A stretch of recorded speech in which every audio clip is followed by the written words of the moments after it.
¿qué tal, familia? Espero que hoy estéis bien.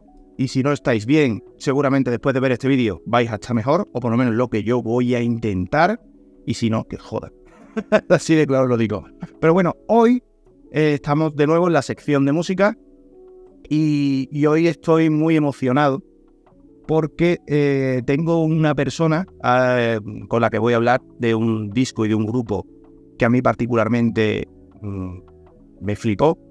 Y además la persona con la que voy a hablar es una persona que siempre ha estado vinculada al hip hop y en la que yo siempre me he encontrado en los sitios en los que pensaba que no me iba a encontrar a nadie. Es decir, había una charla de hip hop de gente que llevaba toda la vida en el género y digo, bueno, pues voy a ir a ver a quién me encuentro. Posiblemente esto que es un poquito más underground no voy a encontrarme a nadie más conocido. Ahí estaba él. Que si iba a algún concierto a lo mejor de alguien que en el underground estaba sonando pero no conocía mucha gente, digo, bueno, a ver quién me encuentro. Ahí estaba él, o sea, que lo considero un entendido dentro del género del hip hop en español y que además es muy buen tío, muy buen pavo y aunque nos vemos cada X, lo quiero mucho y su trato siempre es agradable. Así que aquí os presento a mi colega Miguel. ¿Qué tal? Miguel, ¿cómo estás? Muy bien, tío. ¿Y tú qué tal? Yo bien, aquí estamos dispuestos un día más a hablar de un grupo que marcó el inicio de algo que bueno, a todo el mundo conoce, se convirtió, pues Sevilla, convirtió a Sevilla la puso ahí, puso lo que es, digamos, el ladrillito. Claro, el primer ladrillo con el ladrillo que, digamos, pusieron ellos, claro. Claro, o sea, pusieron los cimientos para que empezaran otros a construir. Y yo estoy muy contento de hablar de este grupo porque digamos que luego cuando uno echa la vista atrás y se lo pone y dice, cuando no había nada, estaban ellos. Sí. Y eso es muy de alabar. Hombre, como dicen ellos, siempre lo que siempre estuvo, siempre estará. Es que es una frase muy típica de ellos y los pelos de punta. Y además que no sé si casi todos los integrantes, por lo menos 2 de los integrantes, siguen en activo. Sí, unos siguen rapeando y otros hacen música, productor. Sí, y la verdad que a mí, después de tanto tiempo, después de haber puesto los ladrillos, o sea, para que aquí en Sevilla, en la ciudad, pues todos los demás se construyeran y que sigan en activo. Estamos hablando de personas que tienen ya de 50 años para arriba y que siguen haciendo música, siguen rapeando y bueno, que... Aquí, claro, o sea, en Estados Unidos estaríamos hablando de gente como KRS-One, ¿no? O como Ice-T, o gente que lleva desde el principio, que llevan toda la vida ahí y eso es algo muy bonito. Y vosotros estaréis preguntando, ¿de qué grupo estáis hablando? ¿Qué me estáis contando? ¿Qué estáis diciendo? Pues vamos a hablar de los Kevin Pase o KBP. No, más conocidos como el KBP. Exacto. Y en concreto esto es muy curioso, porque vamos a dar unos datos muy chulos. Vamos a hablar de su maxi que sacaron en vinilo, que se llamaba... el maxi se llama si no me equivoco, 105. KBP 105. KBP 105. Y vamos a hablar del LP que se llama, que lo tenemos aquí. Educación desde el lado oscuro. Educación. El álbum, se llama álbum porque realmente había una maqueta anteriormente a ella y anteriormente a esa maqueta había otra maqueta. O sea, se estaba hablando del año 1990 o por ahí, ¿sabes? Qué pasada. 90-91 cuando sacaron las maquetas. O sea, en el 91 sacaron las maquetas. Tenían primera maqueta 90, segunda 91 y esa fue la tercera en el 92. Esta fue la tercera. Vamos, y ya eso fue ya el disco que salió en el 96, más o menos. De hecho, aquí hay versiones de la maqueta. De la maqueta, ¿verdad? Canciones. Casi todas las canciones son de la maqueta, realmente. Sí. Pero es verdad que después pues sacaron algunos temas nuevos y bueno, algunas versiones. Sí, algunas otras versiones y eso. Y además sí que son 2 temas que no estaban en ningún lado. El más se llama 105. Aquí tenemos el vinilo, señores. Mirad qué maravilla. Por el sello Yo Gano. Que además el dato curioso y vamos a dar el dato, pero una cosa, ¿el Maxi por qué se llama 105? ¿Tú lo sabes? No lo sé exactamente. Pues es verdad que nunca le he preguntado a los componentes, ¿no? Con Gamba, que es con el que tengo más confianza. Vale, pues mirad qué maravilla. Se ve bien, ¿no? Sí, sí, perfecto. Verás qué maravilla es decir, ellos sacaron primero el maxi, Sí. y luego sacaron el LP, pero ellos venían de tener 2 maquetas, Creo que 3, si no me equivoco. 3 maquetas antes. Y un dato curioso que vamos a dar, que me lo ha dicho aquí Miguel, es que el sello Yogano fue el que sacó el maxi de CPV. Salieron casi todos a la vez un poco CPV, salió Mucho Muchacho. So, realmente el primer maxi que sacó Yogano fue ST. Es decir, Yogano sacó este maxi, luego sacaría, no sé en qué orden, creo que CPV y después el de Mucho Muchacho, que vaya más también. Vaya 3 discos. Yo me acuerdo ver el disco en Disco Furial, que era una tienda de aquí de Sevilla, donde vendían maquetas, donde vendían... Jenny Sitzer. Eso ya hace un montón de tiempo. Y un colega mío se pilló el vinilo de con esos ojitos, y que luego pues lo pasamos a cinta de cassette y eso. Y ese vinilo era... Así que esto fue el inicio incluso de esa acción de esa época, digamos. En esa época. Y a ti te marcó... Sí, me marcó mucho el disco, pero sobre todo porque yo venía de escuchar las maquetas. Yo vengo de la época de las maquetas. Sí. Y claro, yo cuando empecé a escuchar rap, pues tendría 10 años. Y claro, yo iba y me decía a la gente, no, tú no puedes escuchar esto, que esto aquí dicen palabrotas y cosas así. Y claro, entonces era como lo prohibido, pues quería escucharlo más. Claro. Y cuando ya me metí, en Sevilla había 3 grupos fuertísimos en esa época, que eran KBP, estaban Drache en sí, en los cuales el componente era McKay. DJ McKay era componente de los Drache en sí. Yo he escuchado maquetas de los Drache. Y en esa época, precisamente McKay rapeaba, ¿sabes? No era DJ, ni productor como es ahora, que es un buen productor y un buen DJ. Sí. Pero en esa época era la mezcla hacia rap. Y estaba otro grupo que se llama John Soul, que sí que no conozco a los componentes, solamente a Harry, que sí que sigue también haciendo música. Uh-huh. Lo que pasa es que está más como tema soul, ¿sabes?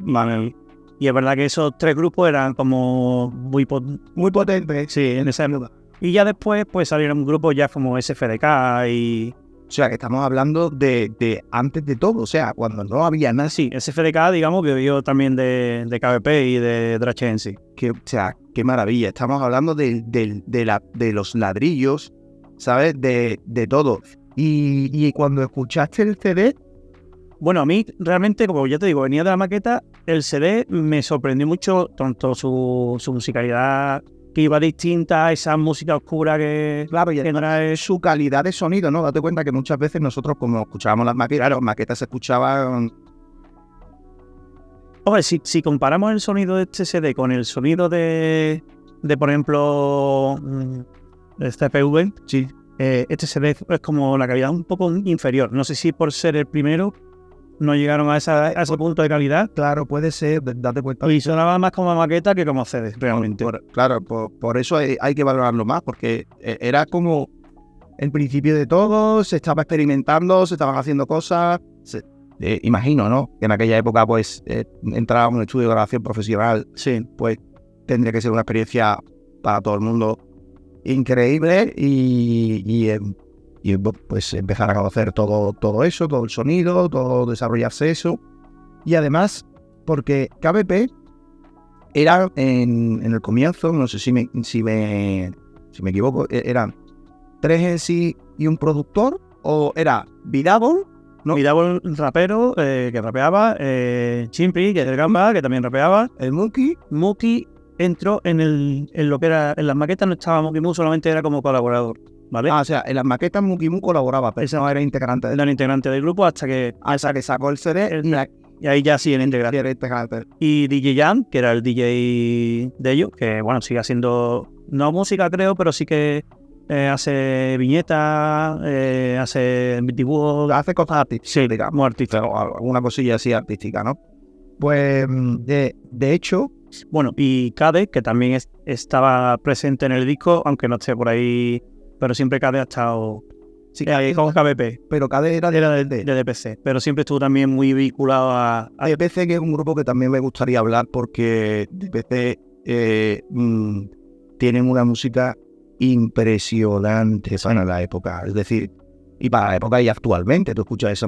Ellos sacaron un maxi, puede ser, Quiero recordar que sí. que yo tenía su maqueta y luego Sí, del 3 a 26, buena un maqueta. maxi que sonaba increíble. Entonces,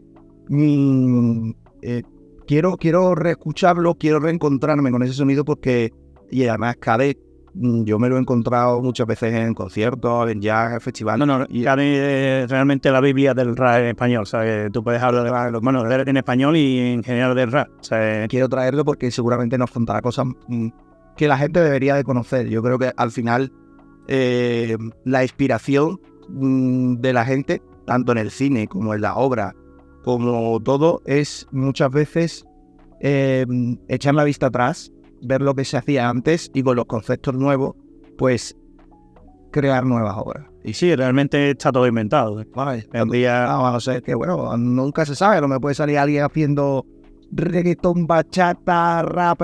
Sí, pero igualmente viene ya mezclado de algo que ya se hacía. No. Pero a mí lo que me llamaba la atención del disco y de las maquetas, y que luego, con el paso de los años, no he encontrado realmente, eran las temáticas, porque eran temáticas muy de barrio, Sí. Y muy bien hiladas para la época y actualmente. Bueno, en ese disco en concreto hay temas que hablan de una violación que hubo allí en el barrio, allí cerca de mi casa. Sí. Y hablan sobre eso, pero muy escondido, como yo digo. Sí. Y cuando tú eres del barrio y lo conocías, pues dices, hostia, pues esto es lo que pasó a la chica esta y tal.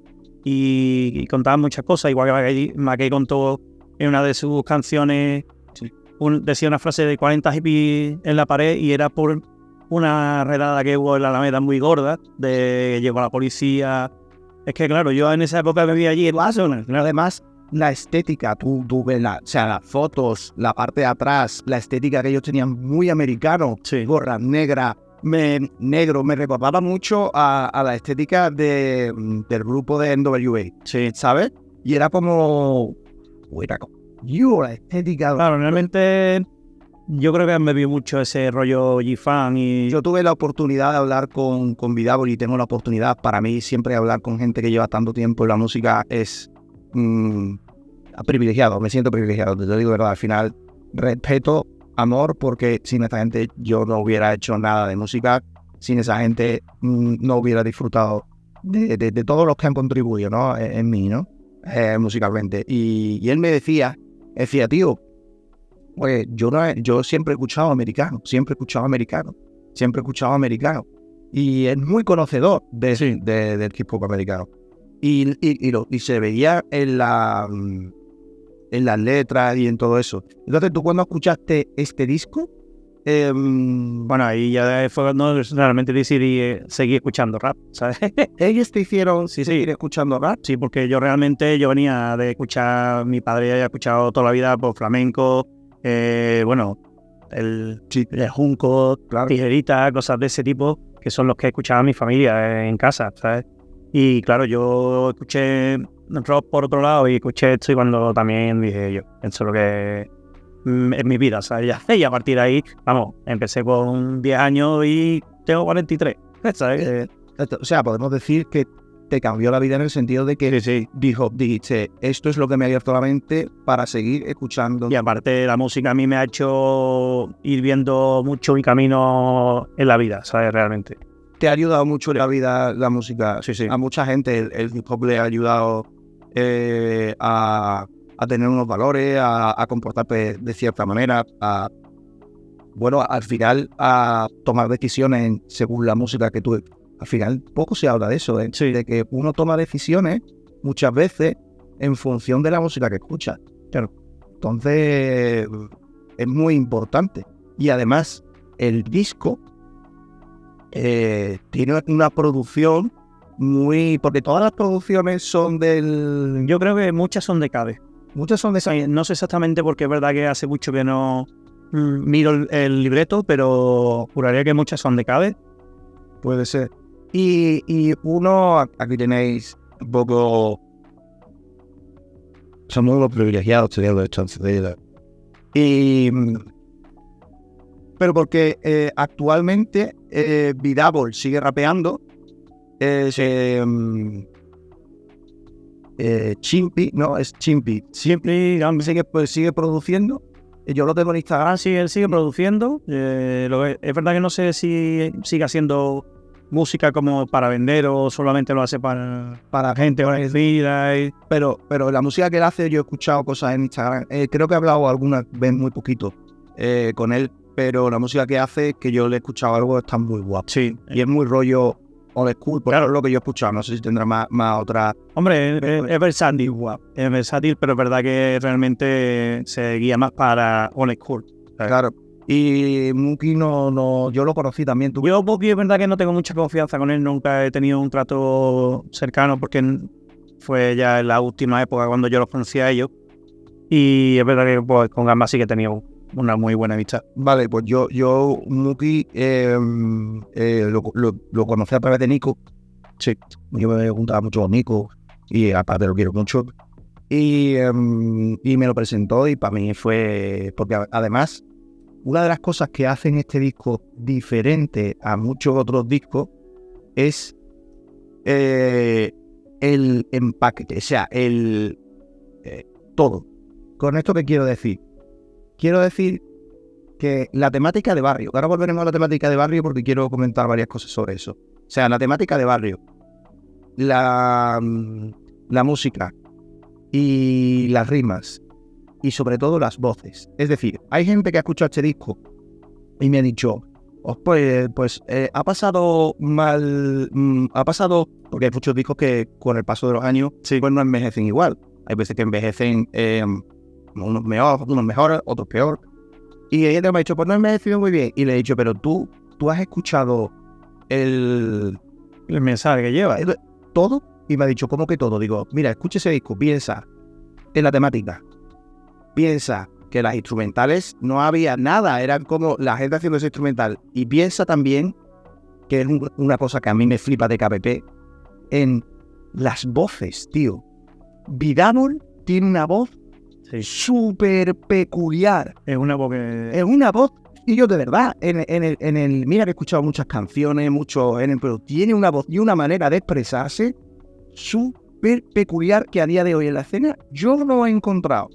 Luego, Muki no exactamente igual. Será una voz súper peculiar. Tres voces así bastante... peculiares. O sea, una voz súper peculiar, la manera de expresarse. Y luego, el Chimpy, otra manera súper peculiar de expresarse y de decir las cosas. Entonces, cuando yo le comenté esto a esta persona, luego al cabo de la semana me encontré y me dijo, tío, pues me has explicado esto, he vuelto a escuchar el disco y me parece una pasada.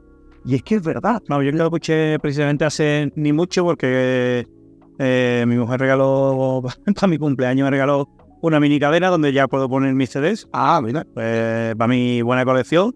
Y dije, el primer CD que cogí fue ese para escucharlo en concreto. Y es que además, cuando uno escucha la peculiaridad de las voces, la manera, los temas, porque como hemos dicho antes, había un tema de ¿quién comenzó la maldita pelea? Eso no importa, tío, golpea. Y yo, pues, escuchar un tema hablando de una pelea, dices tú, tío, pero qué barbaridad, qué manera de expresarlo. Además es como... sí, claridad también que tenían. Es que eso, para mí, una barbaridad. O sea, adelantado a su tiempo, con los medios que tenían. Y sobre todo eso. Y ya te digo, yo creo que es una manera... hablar de estos discos, de hablar de la trayectoria de estos temas de este grupo y todo eso, de hacer una diferenciación de ser fan o haber sido un fan. O sea, yo hago siempre esta distinción y quiero explicar aquí lo que es esto. Esto es, da igual que pasen 20, 30, 40, 50 años.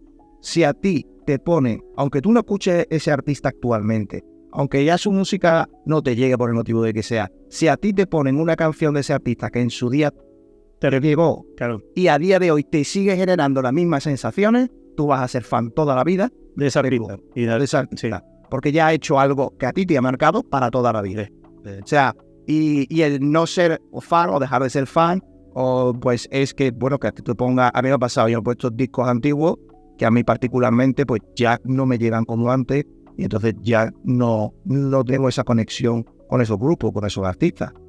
Pero este en concreto a mí me sigue pasando, o sea, y yo cada vez que hablo con Vidal, cada vez que hablo voy a tener la oportunidad de hablar con Chipi, cuando hablaba con Muki, da igual que estén haciendo música, que hayan dejado la música, que no sé qué, para mí van a ser siempre grandes, gigantes. Y tendrán esos temas que a ti te han hecho crecer de una forma o de otra. Claro, pero para mí ellos siempre van a ser grandes y gigantes, porque ya me marcan, o sea, para toda la vida. Es que para mí son los padres del rap. Aquí es, bueno, Sevilla sobre todo, pero en España incluso, ¿sabes? Claro, es que Estamos hablando de los primeros. Y en Madrid sería otro grupo, pero que al final son grupos que siempre en cada ciudad hemos tenido nuestros grupos pioneros. Y yo son los de aquí de Sevilla. sí, KBP. Sí que es verdad que yo siempre hago un llamamiento. A mí me fliparía que la gente nueva, la gente que está on top, hiciera cosas con gente que lleva toda la vida. Claro. No, pero hoy en día también ves mucho más el hacer cosas para vender distinto la música. Entonces, claro, no buscan ese negocio, Pero tío, en la cual, por ejemplo, no buscarían un grupo hiper mega antiguo para ponerlo en el top. pero es lo que pasa que en Estados Unidos se hace. Claro. Y que con el reggaetón se hace.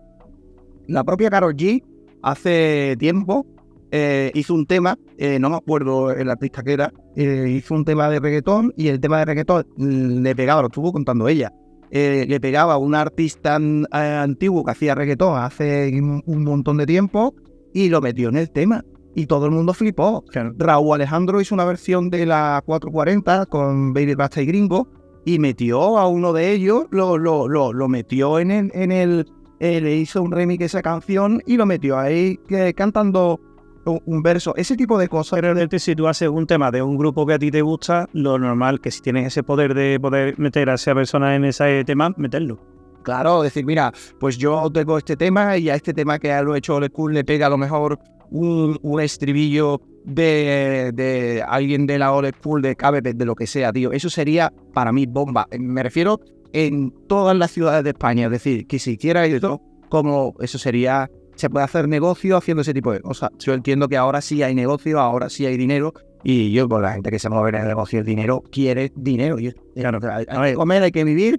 Y si tú puedes comer y vivir de lo que a ti te gusta y flipas, pues olé. Porque es que a todo el mundo nos gustaría trabajar de lo que a todos nos gusta. Eso está claro. Pero en la escena, tío, deberían de haber más cosas así, en general, me refiero. Y después de esto hicieron otro disco, ¿no? Sí, tienen otro disco que se llaman Desde el mismo lado. Sí. Y de verdad que fue como más maqueta. Eso ya fue una maqueta, pero en disco, en CD. Y fue como autoeditado y lo vendieron ellos mano a mano. Claro, Ya ahí fue, ya Vidal se fue fuera de Sevilla a trabajar, y entonces fue cuando se perdió un poco KPP. Pero realmente nunca se ha perdido. Nunca se ha perdido porque siempre está el legado. Claro. Y además que hay una gente incluso que dice que el disco del mismo lado le ha gustado incluso más que este. Sí, eso es un tema. Vamos, no lo tengo también en casa, no lo he traído, pero que tenía temas bastante guay. Tenía uno se llaman, ¿cómo se llama el grupo del Ladri, tío? ¿A Sangre Fría? A Sangre Fría. Puede ser A Sangre Fría, ¿no? A Sangre Fría, que estaba Ladri con... Yo escuché, a mí me llegó música... Con el Rata, tío. El Rata y el Ladri tenían ese grupo y eran muy buenos. Tenía un rollo muy bolfejana, sí. ¿Sabes? Y a mí me llegó música de ellos y yo me quedé muy flipado porque a mí me gustaba mucho Bonsai Harmony. Y bueno, a mí fue el primer disco que compré en el año 90 y incluso antes que creo que me pillé el de Bonsai Harmony en el CD, ¿sabes? El Eternal, ¿no se llama Eternal? O... Eternal, fue el primero que me pillé. Había uno anteriormente que Phil Pick and Jepong o así que era. Ya te digo, y yo llegué y lo escuché y dije, ¡guau, tío! Que yo han conseguido hacer ese estilo en español, porque ese estilo en español era súper mega con. Bueno, había un grupo en Barcelona que sí se dedicaba un poco a ese tema, ese rollo que era Voodoo. Voodoo era con su maqueta Mentes Afí. Sí, eso fue un Otro día hablaremos de la 2P69, de todo lo que lleva eso, pero hoy es el momento de KBP. De KBP. Y he de decir que si tenéis la oportunidad de escucharlo, teniendo en cuenta todo eso que estamos hablando de un disco de hace va a cumplir 30 años. 30 años, y que se merece tener un sitio dentro de la escena en general. Si no es la estantería, porque no lo vas a encontrar el disco físico. Estaría guay. Una radiación, sí. Porque yo este disco, yo tengo el del mismo lado, pero este creo que no lo tengo. Entonces me molaría un montón que si lo reeditara, yo desde aquí hago un llamamiento a Viragol, a Chimpy, a todos los que estén en activo, que si lo reeditan, una copia para mí, vamos, que lo compro encantadísimo. Pero vamos, ya lo compraría igualmente. Tengo ese, pero volveré a comprar otro. Pues ya sabes, KP, reeditarlo. Bueno, pues Miguel, ha sido un placer, tío, hablar contigo, habernos traído estas joyas, el vinilo, esto, y nada, aportando nuestro granito de arena para que la gente pues no deje de ir el legado de KBP.